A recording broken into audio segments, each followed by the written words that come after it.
Budget 2023-24 की सबसे बड़ी ट्रांसमिशन। बोल एक मर्तबा फिर सबसे आगे। वजीर खजाना की बजट तकरीर की सबसे बड़ी कवरेज। 62% अवाम ने देखा बोल की स्क्रीन पर। Welcome back to the budget transmission.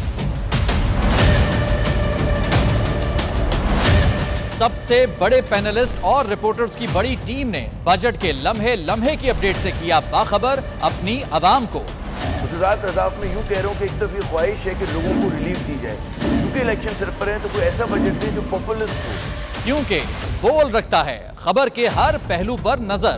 बोल है सबसे आगे, सबसे पहले। सब्सक्राइब करें और बेल दबाएं ताकि कोई खबर रह न जाए।